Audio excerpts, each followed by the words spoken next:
Yeah, I know. The last couple of days, this big thing came out. Guys, big live reveal event for James Bond 25.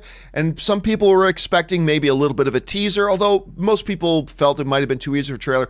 But certainly everybody felt we were going to get a title. We're going to get a title.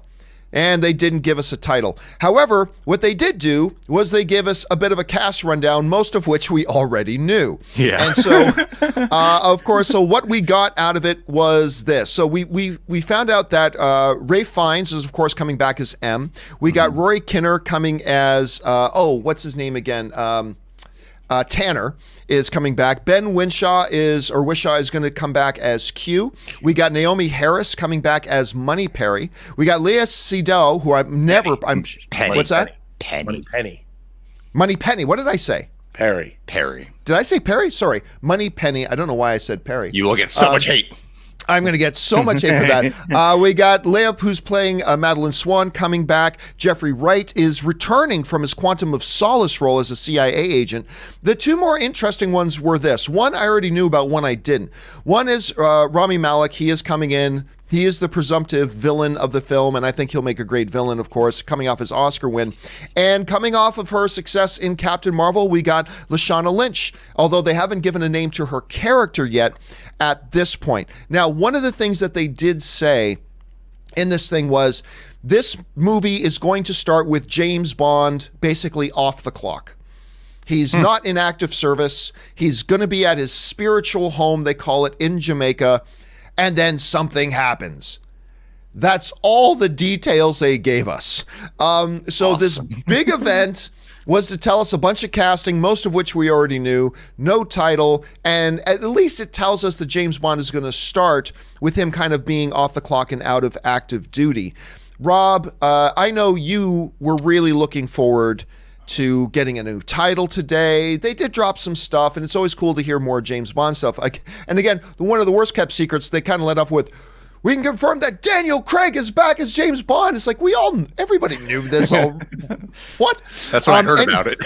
Yeah. We can reveal to you that James Bond's agent number is 007. Really? Yeah. Wow. Yeah. Rob, what did you think about the announcements this morning and the cast list we got? Were there any surprises there for you? No, I mean, I really wanted a title. I couldn't sleep last night because I'm a huge James Bond fan. I was waiting to hear this title. I'm sure that they don't know the title is, to me, never a good thing. I know that the problem that the Bond franchise has had, Purvis and Wade, who I've actually met and like very much, they write the scripts, and then they bring people like Paul Haggis had come in, John Logan had come in, and they have other people work on these scripts. Now you've got Phoebe Waller-Bridge coming in, who I really like, to punch up. Now it makes more sense. I mean, she's written some great dialogue on Killing Eve, and I understand why Daniel Craig wanted her to come in. But once again, I feel that Casino Royale was such a great movie. It was such a great Bond film. And since then, Quantum of Solace suffered from the writer's strike. And then we got with Skyfall, which I thought was pretty nonsensical. And it was a movie where James Bond fails from the opening title sequence, pre-title sequence, to the end of the movie. He fails in the one thing he's supposed to do. And he was off the clock then. And then we're coming off of a really uninspired movie like Spectre.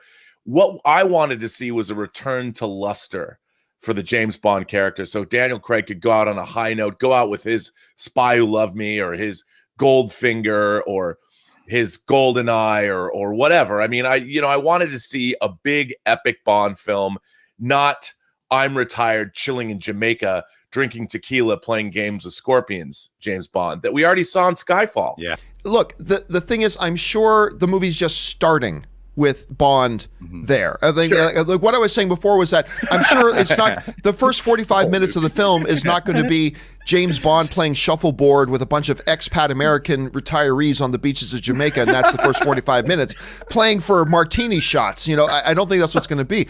And I'm kind of surprised that you didn't like Skyfall, because I think for a lot of people, that's a lot of people's favorite. Now mine is Casino Royale, but I think a lot of people's favorite Daniel Craig era Bond is Skyfall. I mean, I'm surprised to hear it didn't work for you. Dude, I flew to London to see Skyfall. It opened 2 weeks early in the UK. I'd seen ever since 1983 in Octopussy. I basically had gone to press screenings of all the Bond films, and I wanted to see it with some fanatical fans opening day in the Odeon Cinema in Leicester Square. I bought tickets. I even met friends. I had friends come from Norway to meet me, and we went and saw it, and I was with Charlie de Lazarica as well, and we just walked out of the theater. Charlie's he's a Bond fanatic like I am, and we're just like, man, I loved Javier Bardem, but his character, they were clearly trying to emulate a little Dark Knight action, a little Joker, and it didn't work for me. Greg, maybe saw there was too much hype, because I drove 10 minutes to watch it, and you flew thousands of miles. Well, it was the 50th anniversary of the Bond cinematic franchise, and I just thought, because I loved Casino Royale, and I'm a Quantum of Solace apologist. I think that movie's a lot better than people think. It just was hampered by the writers' strike. They couldn't really get the script into shape, but there's a lot there that I really like, and I love. But here's the thing. Even a bad Bond movie, I'll love. Like View to a Kill, Man with Golden Gun. I'm a big. I just love the franchise. Greg, was anything stand out to you in the announcement this morning? Did you find it lackluster, or was there anything interesting to you? It is 1,000% everything I've already heard. Like I guess the one cool thing about this that I like, even though it's everything I've already heard, this Bond movie has been delayed so much, and they keep switching directors out, they keep switching scripts around, and it's nice to know that, okay, we officially do have something that is going forward now, that they are actually going to get off the ground, and we have a very specific direction. So that's the main thing I'd be excited for. It's kind of like with the DC universe, how they announced so many films, but then when you're like, okay, they're actually going into production now. All right, okay, so this is really happening. And I guess that's the exciting part to me is, this is really happening. And Casino Royale has been the best one out of all the Daniel Craig films. And even though Daniel Craig hasn't played Bond as much as other actors, he has been Bond longer just because of the amount of time gaps there have been between his films. And I'm kind of hoping that they really do focus on closing this specific Bond story and sort of tying it back to Casino Royale in terms of character development in some way, because there was such a high note with Casino Royale for a personal, gritty Bond. And then I like Skyfall. I don't love Skyfall. And Casino Royale is the only one of the Daniel Craig films that I genuinely love, and I feel like you have to. They set up so much, and I feel like we haven't really gotten anything that meets anywhere near that capacity that the first Daniel Craig one had. So if this is going to end on a high note, I feel like you really got to wrap his character up in a specific way. I also think, just one last thought, we need to see Bond be actually James Bond and loving it. Because in Casino Royale, he just became Bond. Quantum of Solace was sort of an addendum to Casino.